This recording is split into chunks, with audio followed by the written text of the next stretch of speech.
Doc is back.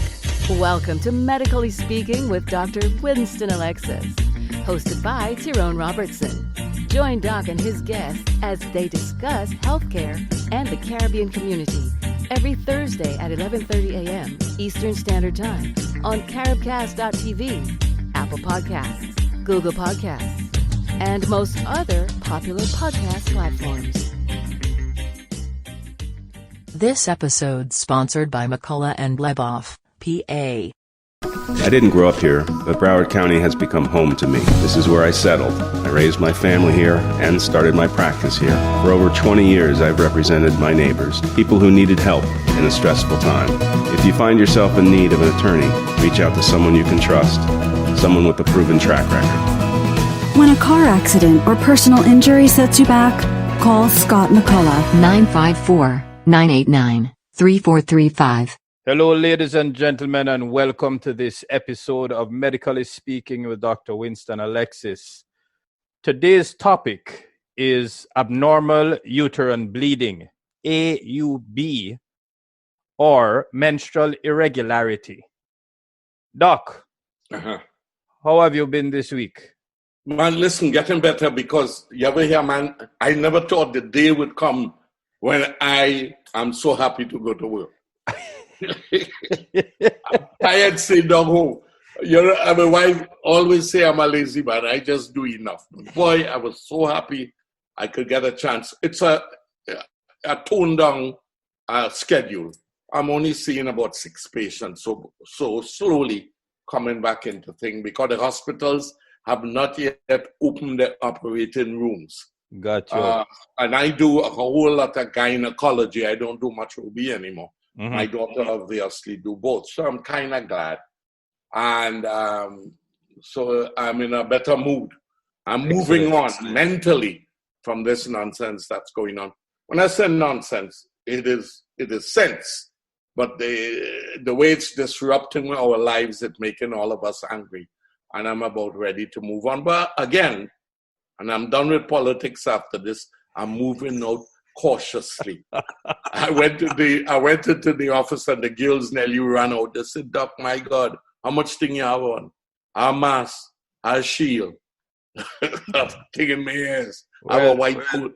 But I'm following the rules. And please, I hope my people are not listening to all this nonsense on television. Follow the rules, right? When I have a banking problem, I call a banker. Right? When I have a food problem, I call a chef or I call my wife because she's good. Right? when there are medical problems, she leave it to the physicians and the scientists who know about it and follow these guys' rules. That's what I am doing. And I know more than the average public. I am doing it. Yes, sometimes it's a little overkill.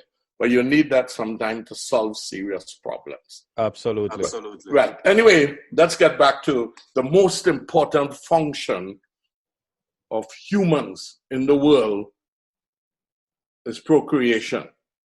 That may make generations after us. It is our responsibility to bring children into the world to keep the species going. I'm talking scientifically now, not religiously. Not about faith, I'm talking about. It is important. And every animal on earth does this. And they do it through transferring their DNA from one generation to the other. We have found this out. And the menstrual cycle is about that. That's why I'm saying it's very, very important, both in male and female. Because when you understand the process, you will see how important that mixing the DNA is the same. You notice how all Doberman look the same? All people look the same. You know why? We mix up our DNA so we have diversity even within ethnic groups. And that diversity is important. That's why no matter how much they say Wayne look like me, he's not me. He may get some of the characteristics that deal with his looks, but there's a whole lot more DNA doing everything. And I tell a lot of people he's actually closer to his mother in the way he thinks and looks. You're saying that he's a better looking fella than you are. No, man.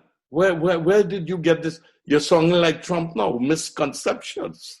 Or you're lying. What are the two things?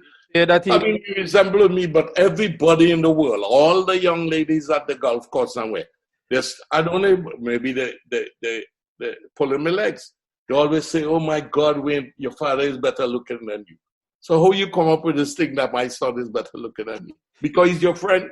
you said he looks like his mother. No, he behaves. He looks like me, but his mind is like his mother.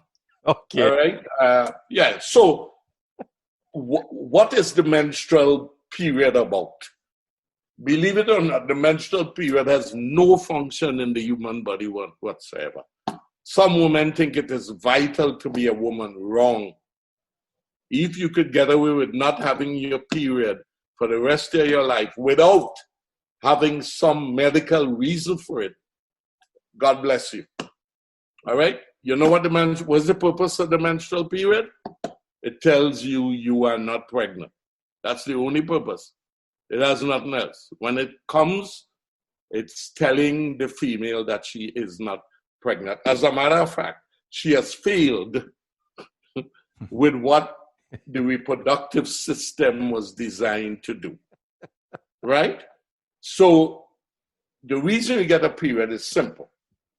The female contribution to the formation of new life, a child, is to put out an egg every month. Hopefully, a sperm will get to the egg and fertilize it. And the second part of that is that the woman has to prepare the inner lining of the womb, like a little cradle, where that newly formed baby will attach itself and continue developing and growing from microscopic beginnings to 8-9 pounds in the end. So the preparation of the lining, when pregnancy does not occur, the process starts all over again. And it starts with this, because she's not pregnant, that whole lining shed. It's no good. We have to get rid of it to put a new lining each month. Understood. And if you get pregnant now, you don't have the lining supports the baby from weeks and weeks until the afterbirth could take off. And you have nothing to shed. This is why when you're pregnant, you don't shed anything. That's why you don't see your period. All right? Now, so the purpose of the reproductive cycle is for the woman to release one egg every month during the childbearing years. And to us, childbearing is from about when the woman starts her menstrual period as an adolescent till she's somewhere above 35 years of age, maybe 40. What age for them to start the menstrual? Hard. The youngest child I've heard of, normal child, is about 8. Wow. Even though we have had some 5, but those were abnormalities. Those were not normal. Normal is from somewhere between 9 and 14 years. And each country you go to is different because it has to do with how well-fed the person is, has to do with ethnicity. So it's not a standard thing, but it's somewhere, well, I could give you an answer. Usually within a year to 2 of the beginning of the person's menstrual period is when her fertility usually starts. The first couple of months of the period usually are not fertile cycles, meaning they didn't release any eggs when they're little children. All right? But once they get up to about a couple of years after the period starts, all of them should be putting out eggs. Now, I want to go more, this is not wasted time, because it is amazing. The menstrual cycle, I'm using 2 different words now. We were talking about what before? Menstrual period. Mm-hmm. Menstrual period is bleeding. Menstrual cycle is a series of events that occur in the woman that prepares an egg in the ovary and make the ovary release the egg. That's the cycle. The period is when you fail at pregnancy and the lining is shed. So don't make the mistake. Don't call your menstrual period your menstrual cycle. And women do it all the time. All right? Now, this process involves the brain of releasing the eggs. The brain, the cardiovascular system, the ovaries, the adrenal glands, a whole heap of organ system work on getting this egg out of the ovary. All right? It's not amazing then that many diseases not related to the reproductive system can cause irregularity in menses. For instance, diabetics tend to have irregular menses. People with thyroid disease seem to get irregular menses, but it has nothing to do with the reproductive process. So it's just that they alter this chain that comes from the brain through the bloodstream to the ovary and to the uterus and release the egg and coordinate all this stuff. So what is the relationship between these diseases and the menstrual? All right. Let me give you an English. Diabetes has to do with carbohydrate metabolism. Every function in the body needs carbohydrate metabolism. Your brain, your eye, your ears, the ovary, the tubes.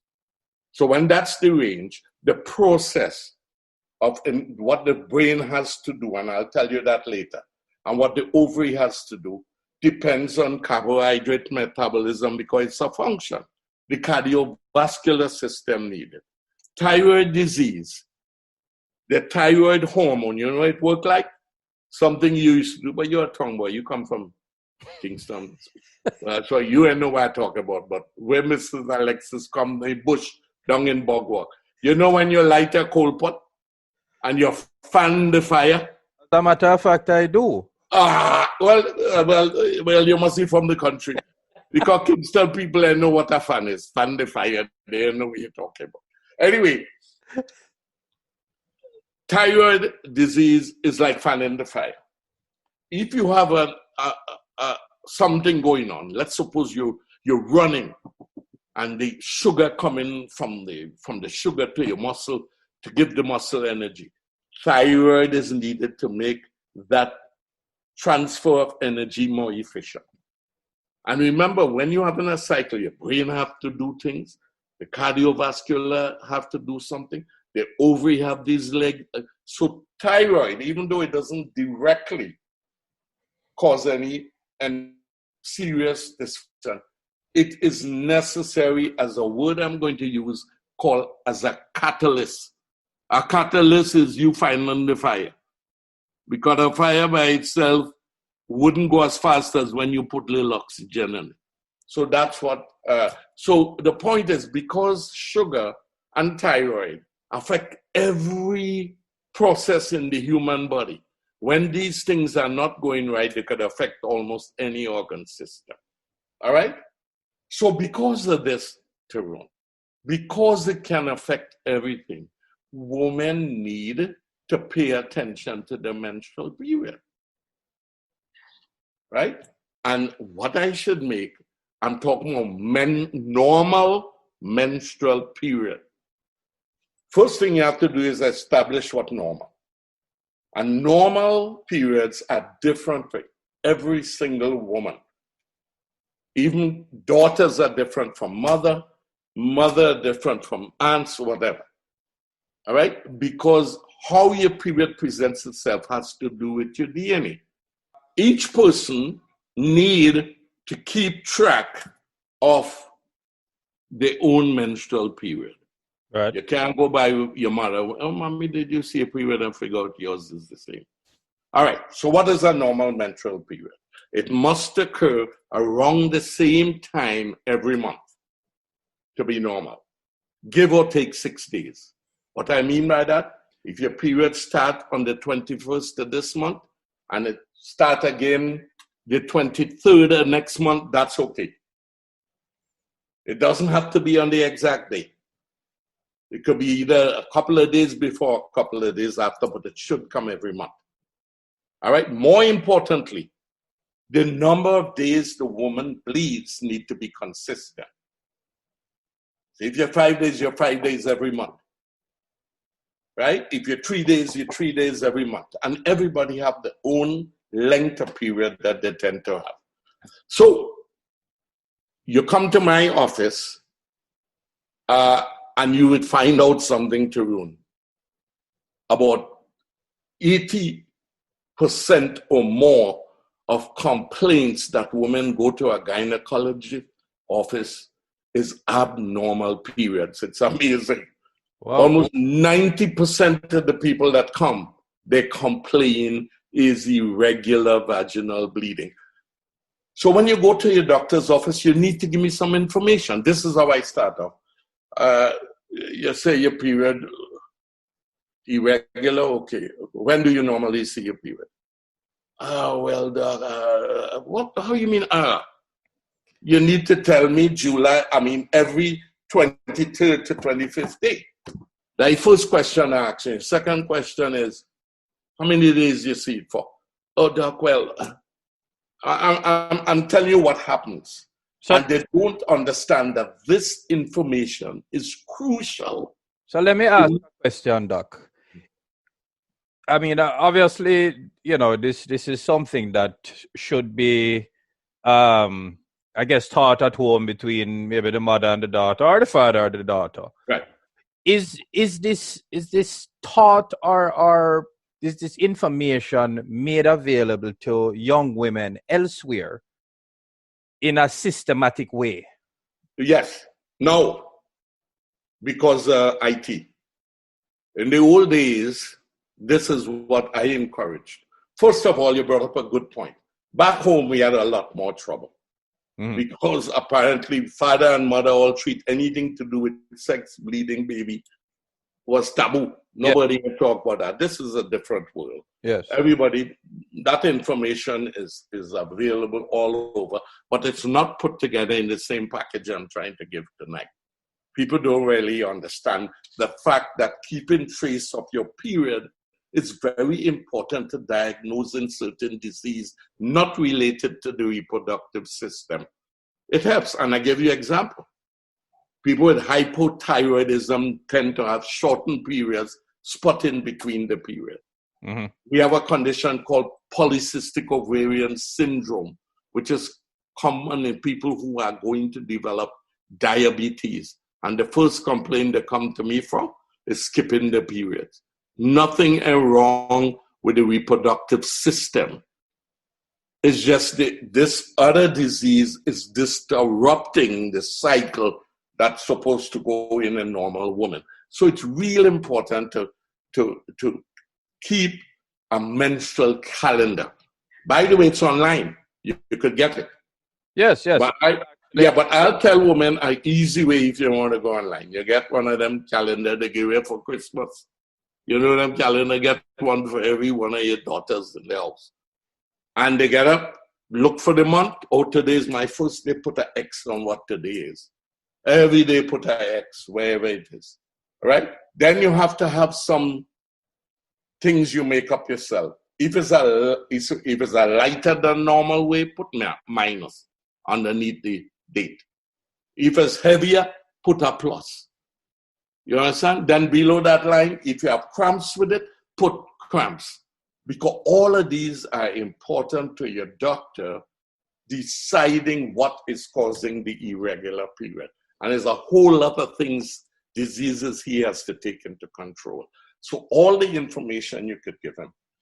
We'll be right back to Medically Speaking with Dr. Winston Alexis. I didn't grow up here, but Broward County has become home to me. This is where I settled. I raised my family here and started my practice here. For over 20 years, I've represented my neighbors, people who needed help in a stressful time. If you find yourself in need of an attorney, reach out to someone you can trust, someone with a proven track record. When a car accident or personal injury sets you back, call Scott McCullough. 954-989-3435. And we're back to Medically Speaking with Dr. Winston Alexis. I would like to just maybe detour a little bit here. I just finished reading a book about healthcare systems all over the world. and it have some very bad news for us in America. All right? Is that I don't think we're going to get too much better than where we are now. We'll improve. There are a few things they'll do different. But I'll talk about other things that are found out when we do the program with health insurance and stuff. But I just want to tell you, it is going to be most important for patients to understand medical conditions that they have. I ain't talking about being a doctor. That is my job. But you should be able to give a good history. You know, a history is simple. How much your belly hurting? Oh my God, doc, it hurt bad. You know? Which side it hurt on the left? Does it hurt when you go to sleep or when you wake up? Do you feel nausea when you... All of this information. When you have a symptom, you need to sit down and see what else is related to it. So when you come to the doctor, you'll be able to give him a full picture. That's why I'm going through all of this, because people need to understand what happens. So the first thing is standardize your menstrual period. When does it come? How many days you see it for? Are they heavy and light days? Do you have cramps with it? Do you feel nauseated with it? All of this information, and then the best way to do it is to write it down, so you don't have to remember nothing. Doc, When you come into my office and say, "When was your period?" You know, I smile when I see someone. Hold on, doc. Let me check my phone. That's the idea. about to tell you, this is 2020. We're not writing anything now. There's an app for that. So check your Google. So you're throwing words at me. Because I'm an old man, I ain't know nothing about TV. You're trying. Well, I just do it for the older people like me who I still can't open my email. So even if you don't have a computer, you can still keep tracing. All right, so, okay. Is the 2020? Okay. All right, I'm going to run down quickly. And folks, you don't have to remember this. Just try and follow me. All right? And it's a beautiful thing, reproduction. First of all, diversity all over the place. Let me give you a shocking thing, is that women are born with millions of eggs. Notice I didn't say 5 or 6 millions. But guess what? Let's suppose a woman ovulate for 30 years. All right? That's 12 a year, right? 1 every month. Yes. All right? For 30 years. How much does that come up? 12 times 30. Let's call it 400. Mm-hmm.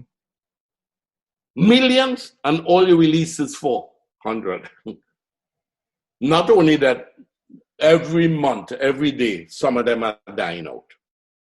As a natural process, happens to every woman. All right? This process is to select eggs that are to be ovulated. And they tell me this happened by chance. I do not believe that. I believe the eggs that are chosen was designed to be chosen.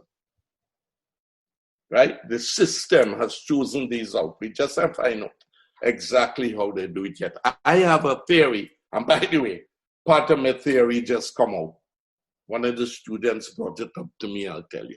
But anyway, so the woman's contribution to reproduction is to release one of these eggs every month. And the menstrual cycle is what makes the woman release the egg. Let me tell you how it goes. There's a little gland in the brain called the pituitary gland. You ever hear they talk about master gland? It looks like it controls everything in your body. Mm-hmm. At sometime in the month, this thing starts to send out hormones. Only God knows how it knows when to start and where for it to go. These hormones are directions to the ovaries. These little things come down through the ovary and they tell the eggs in the ovary, listen, start developing. And this process goes on for about 14 days, the development, and make hormones. And on the 14th day, the egg is released. It's called ovulation. All right? That egg, all this time the woman is not having any period. That egg then goes into the woman's tubes, meet a sperm, form a little thing we have fancy name for it, zygote, a little baby. That happens in the tubes. Let me teach you something, people. Babies are formed in the tubes of women. And then it goes backwards into the woman, attach itself. I'm sorry. In the tubes, the egg meets up sperms. By the way, fellas, that's how far your sperms go. You release them in the vagina, but they go all the way through the womb. Swim and go through the tubes, find that little egg. And by the way, it's about 360 million of them looking for this one little poor egg. You see the strength of women? They only need one, and 360,000 all you chasing them down all over the place. All right? Now, once the one is selected, a baby form, we have a fancy name for it, zygote, that in the tube, then it travel back in the tube and attach itself. It's called a zygote. Life has just begun. That is the woman's contribution. That's it. The guy give his sperm and he gone. And now inside of there, the baby grows. You know that part of it. Yes. If no egg is released, or if no egg is fertilized, and there are many reasons can happen, tubes are blocked, the woman have some hormonal thing, she not putting out eggs, then or she taking birth control pills, then no pregnancy occurs. A signal comes to the womb, it's time to shed this thing you've been preparing, and here's your menstrual period. All right, so every woman in every house, regardless of age, should have a menstrual calendar. Get your little your daughters, as soon as they see the first menstrual period. As the chief over here just tell me, all your fancy thing, there is an app. Me, I know nothing about no app.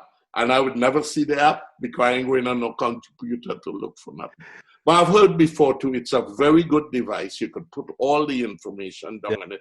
Yeah. And when you go to your doctor, you don't have to remember and say, hold on, doc, what you want to know, give me a minute here. Pull up my page. What day? So and it is important. There we have it again.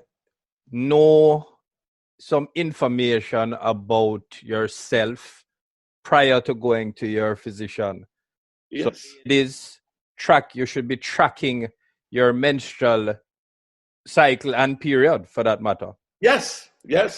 And everything that goes along with it. So right. You can discuss that with your OBGYN. Right, because that will help him find the answer quicker. And as I told you, you might wonder what the connection I was talking about before. You can't trust doctors much these days. You have to let him know, I know what is going on. So they don't take you for a ride and have you coming back and forth. Once you pull out that thing on me, I say, whoops. Boy, I better watch myself there. This look like a well-educated young lady. I can't flim-flam nobody here.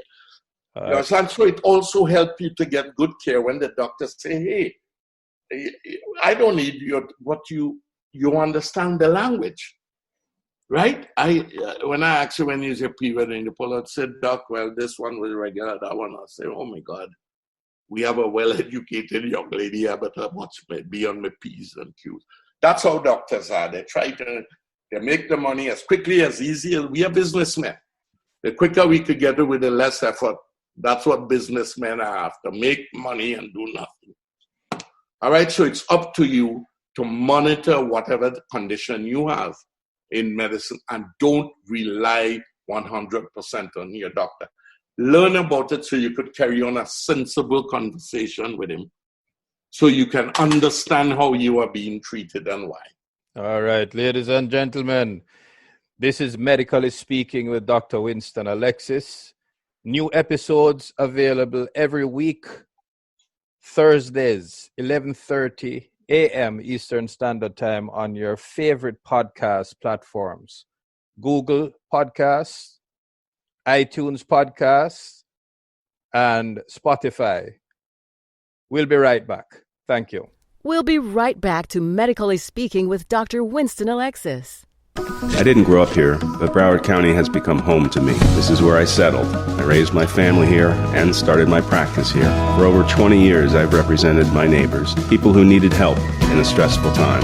If you find yourself in need of an attorney, reach out to someone you can trust, someone with a proven track record. When a car accident or personal injury sets you back, call Scott McCullough.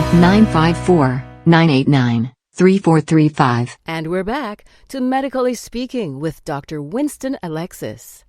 Ladies and gentlemen, we are back to Medically Speaking with Dr. Winston Alexis. Just a reminder of today's topic. It's abnormal uterine bleeding, AUB, or menstrual irregularity. Doc. Yeah.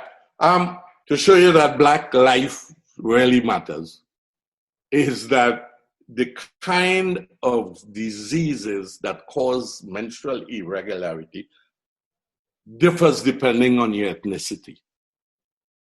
That shouldn't be strange to you.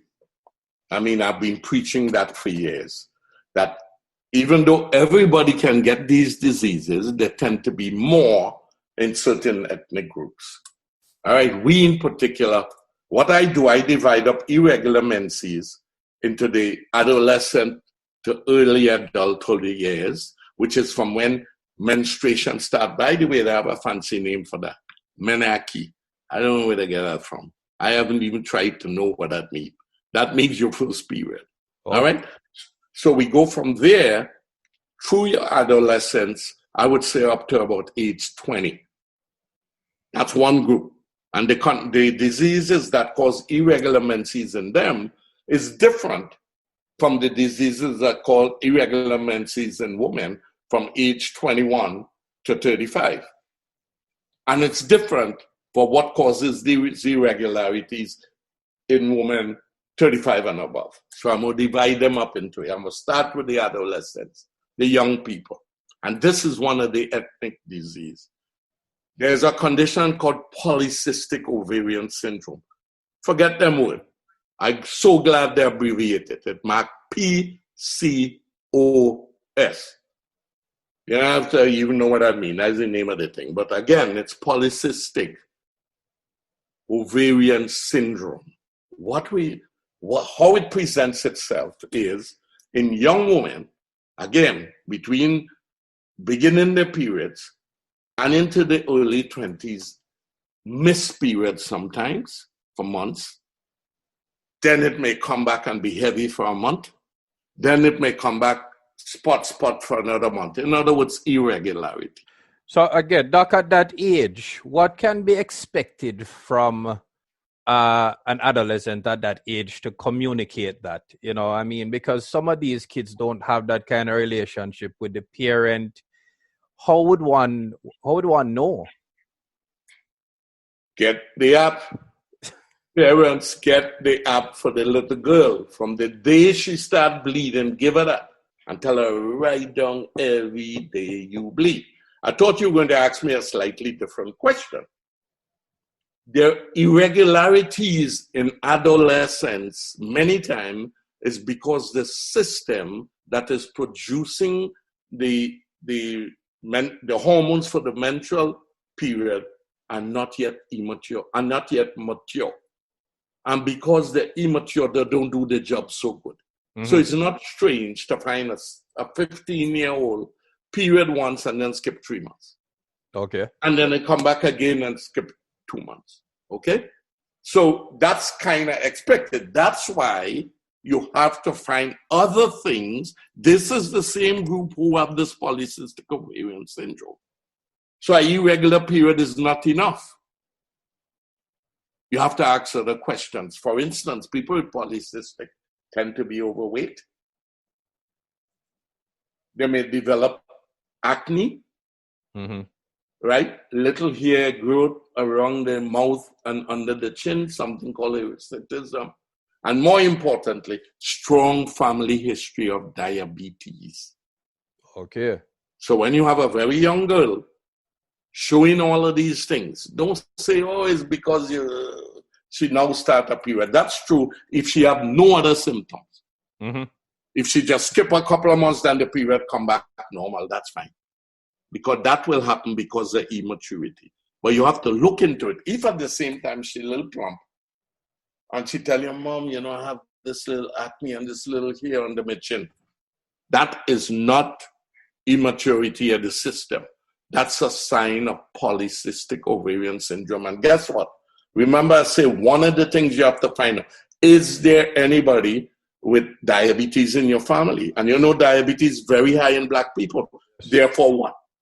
Black people have a lot of PCOS. Okay. So once we get it, we say, oh, this girl is on a track to develop type 2 diabetes. Not now, when they're in the 40s. So we have that long to work on trying to prevent them from developing type 2 diabetes, right? Altogether, or at least slow down the process. We didn't know this years ago. We didn't know there was a connection between irregular menses in young girls with acne and hair growth and diabetes as they get older. And one of the key symptoms, I always ask, anybody in your family have diabetes? And in 99% of the case with PCOS, yes, a grandmother, a great-grandmother, father. Why? Because diabetes is very common in Black people. Mm-hmm. So don't wipe it off. Oh, that's just irregularity. By the way, especially if you talk to white folks, because they don't get it as much as us. And like, a patient would say, well, my friend at work say her children. I say, what color is your friend at work? White. It has nothing to do with you. You understand? This is one condition. Because they want everybody play doctor these days. So it's a way we could pick up these young girls who are at high risk for developing diabetes and work on them to see if we could get them not to do it. And how do we do that? Like remember, she don't have diabetes. We're trying to stop it from happening. You do a couple of things. One, and they hard like hell to do. I'm telling you right now. And that's why the earlier we catch it, the more you could do things to make it become a habit in these young girls that they do it as a part of their lifetime. One is exercise. You don't want to tell them you're exercising to lose weight. No, you're exercising to see if it could stop you from getting diabetes by the time you're 42 years old. Why? PCOS have the same defect as diabetes. They cannot take care of carbohydrates properly because of genetics, right? And because of that, we have to give them little medicine to help them deal with sugar. That's why they're overweight, because the system can't deal with the carbohydrates, so they get fat all over the place. So one is exercise. We talk about exercise every day, 5 to 7 days a week for no more than 30 minutes. And all they have to do is walk as fast as they can. You don't have to go in no gym. You don't have to lift no weights. Even though you could do that if you want, because then you might look a little sexy and lose a whole lot of the weight. But the idea is not losing weight. The idea is derailing this condition. And it so happens, fringe benefits are that you will lose some weight and look nicer too. So that's one. If you think that hard, the second one worse. Carbohydrates, stay away from bread, potato chips, cookie, ice cream. In short, everything that good. Everything that's sweet. When I say stay away, I don't mean zero. I don't mean zero. But limit carbohydrates. What you were saying, no. And that our child is cursing to them. I know. So I usually say, listen, you could still go McDonald's, but don't take no French fries with the half a pounder with cheese, right? And like Wayne, I have to call his name all the time because he's my boy. When Wayne say he dieting, he throw away half of the bun. You take lettuce and tomato and anything, he throw away half of the bun. No French fries. And by the way, you notice how they're always trying to supersize you. Yes. All the time. No, a lady nearly killed me because I said I don't want it. She said, but it's so free. I said, I do not want No French fries. Or give me the little one in the bag, not the big one in the box. But, control your carbohydrate use. That is very hard. All right? So that's 2 of them I give you. All right? Limit your carbohydrate. Get some exercise. And the third one, everybody is going to hate me for. Because when you try those 2 things and they don't work, we have to put you on some medication. And the medication is, remember, when you're taking it, it's to prevent you from having a much more serious disease by the time you're 40 years old. So that's the young people with irregular periods. All right. Now the middle age. No, you're not middle age. I mean the middle group. Before I get myself in trouble. People between 22 and 35. We call that the childbearing age. Most of your regular menstruation comes in the form of heavy menstrual flow. Right? The other one was skipping. That was the major one, the skip whole heap of months. This one, your senior period, oh my God, it's heavy. All right? Mm-hmm. And you have some of these who wouldn't skip the period, but they will see a period and spot for 5 days before it actually stops. Regular period, and then spotting either before or after. Right? That's the second group of women in the childbearing age. And again, the major cause of this is uterine fibroids. I'm going to have a whole session talking about that.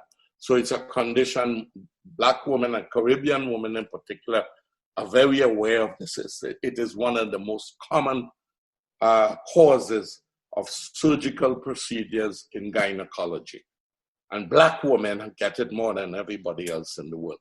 The biggest symptom is heaviness in the period. When that happens, and it may well be associated with pain, right? So if you're in that age group and it's heavier, you're not skipping, but it's heavier and it's pain like hell, there's most likely fibroids, okay. All right? The last group is a kind of dangerous group. We talked a little bit about it when we did menopause, all right? Now, at the end, just in the beginning, because the system is immature, not working right, women may skip period and bleed in between the period, the young girls. And that is just immaturity. In the older woman, the system is petering out. It's just the opposite. It worked for 40 years, 50, it's tired. It's beginning to go to sleep. So it's making less of the hormones. The woman is not ovulating anymore. And that is most likely the reason for, and that bleeding is more spotting in between, skip a period, spot irregularity. Now in the last group, the problem with this thing is you have to, once you get over 40 and into your 40s as a woman, one of the worst things that could happen to you is irregular menses because everybody gets scared. That's the time when you're thinking about certain changes going on in the womb that cancers up the uterus and the lining become more common in women in that age group. So where irregular women are bleeding in the young 17-year-old, you don't do nothing. You watch them. If it gets too much headache, you give them birth control pills just to regulate the period. I told you what to do with the middle group. With this group now, we can't treat nothing until we do some additional studies. And one of them is to take out a little piece of that same lining I talk about in the beginning to make sure that lining is not going cancerous. So that's a kind of general idea how we look at women with irregular menses. But listen, I cannot overemphasize the importance of paying attention to the pattern of the bleeding and what is associated with it, because this is what the doctor needs more than ever to be able to come to a decent conclusion as to why this is happening to you. And now, once he tried to get this roadmap, then he'll start doing testing. By the way, not the testing like Trump and them talking about. I talk about different testing. I talk about ultrasound and blood work. Get into politics, you know. I better stay with the politics. No, you I support him. I ain't running for no election. Where anybody who, this, as a matter of fact, I got a list in the mail of our folks who we should be voting for like we're talking now, in the local elections. I'm paying attention to that really probably for the first time. So I have to get me, I was going to send for voting thing, but my daughter says she ain't trust nobody. She's going to stand up in the line with about 5 masks and do early voting. Right? So I guess I'll go in with her. All right. Yeah. So I have a few questions here. Okay. Question number 1. I have had regular periods for all my life.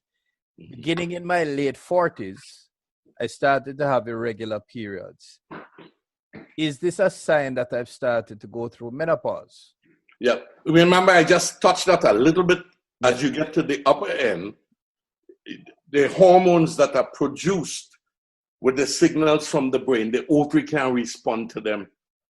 The ovary cannot respond to this constant stimulation. So it don't make its hormones anymore. No eggs are coming out. And the periods in that age group tend to be irregular. We call it the pre-menopausal era. And there is no set date. I think the average, it starts somewhere around mid-40s, and it could go well into the 50s before the period actually stops. The most important thing to realize now, how long will this irregularity go? I don't know. So I could tell you one thing though, as the long, in other words, they have a pattern of where you skip a month, then bleed, skip a month, spot. All right. The more months you skip, the closer you are to menopause. Right? So if you come and tell me, listen, doc, I miss a month now, then I see 5 straight months good, a spot for 2, and then it come back good, you're not approaching it yet. But if you come back and say, doc, I miss my period 2 months, I do some tests, I say, all right, darling, it look like you might be going down the road. Come back and see me. In 3 months, you come back and tell me, since then I ain't see my period again. That pattern is telling me that you are getting closer to the time when you are going to see your periods. So again, on the beginning, it's important for the calendar, and also in the end. So you could come and say, doc, pull out my calendar, miss 2 months, I spot 3 months, and I'll be able to figure out. Now, when you know you're close, you're really close to menopause, is when you start getting out your bed 2 in the morning, fanning. When you start to get, I ain't laughing because I'm not making fun. When you start to fun, and your husband say, "Man, Jesus Christ, you're gonna freeze me out of this place," then you know menopause is around the corner. And for those I went through it. That's why I can talk about it. For those of you interested in that topic, feel free to go back to one of our previous episodes where menopause was the topic. Yeah. But but by the way, doing some research the other days, when I came up on that figure, even I didn't realize that the majority of women that come to visit me at my office complain of irregular menses. When I read it, I said, Jesus, that's correct. It's just you kind of take it for granted. A tremendous amount of women have irregular menses from the beginning of the menstrual period to when they actually go through menopause. Okay. Next question. Are irregular periods in teenagers and young adults an indication of an underlying medical condition? I discussed it, polycystic ovary. It may not be, but we have to search for it, make sure. If it's not PCOS, then it's just immaturity. Don't take it for granted because you're 16 and skip to, she's now beginning a period. I used to tell people that years ago. It's wrong. They need to be evaluated to make sure it's not this one condition I'm worried about is polycystic ovarian syndrome. And by the way, irregular periods like that in an older woman, meaning women in the late 30s and 40s, we have to make sure they don't have thyroid disease. So in the older woman, that irregularity, they should be screened for thyroid disease. The younger woman should be screened for polycystic ovarian syndrome. Okay. And our last question for today is, are butt or anal cramps during our periods normal? Anal cramps. Yes. Yes. And it may well be associated with fibroids. All right? And part of the reason is this, is that when the uterus enlarges, right? Fibroids, let me give you a little idea, Tarun. A good example of what a uterus looks like is exactly like one of them 60-watt bulbs from back in Jamaica. The rounded portion of the bulb is the womb itself. And the stem part is the part that projects in the vagina that I do the pap smear from. So I could see the stem when I examine a woman. I can't see the inside. Right? That's it. On top of that, sitting on top of that is the bladder. Sitting below that is the rectum. You see where I'm going here? So if you have a large fibroid and it's compressing the rectum, when you have in your period, the uterus actually get contractions. Dysmenorrhea, period pain, is miniature labor pains. It cramps just like labor, but nothing compared. The pain is nothing compared to labor pain. But that little cramp is what causes dysmenorrhea. And if the uterus happens to be resting on the rectum, you understand, when it contracts, it can compress the rectum and cause anal pain. And not only that, you may feel the pain up inside to the top of your vagina also. Even though you think something is wrong is the vagina, it isn't. It's the womb that's pressing down on it.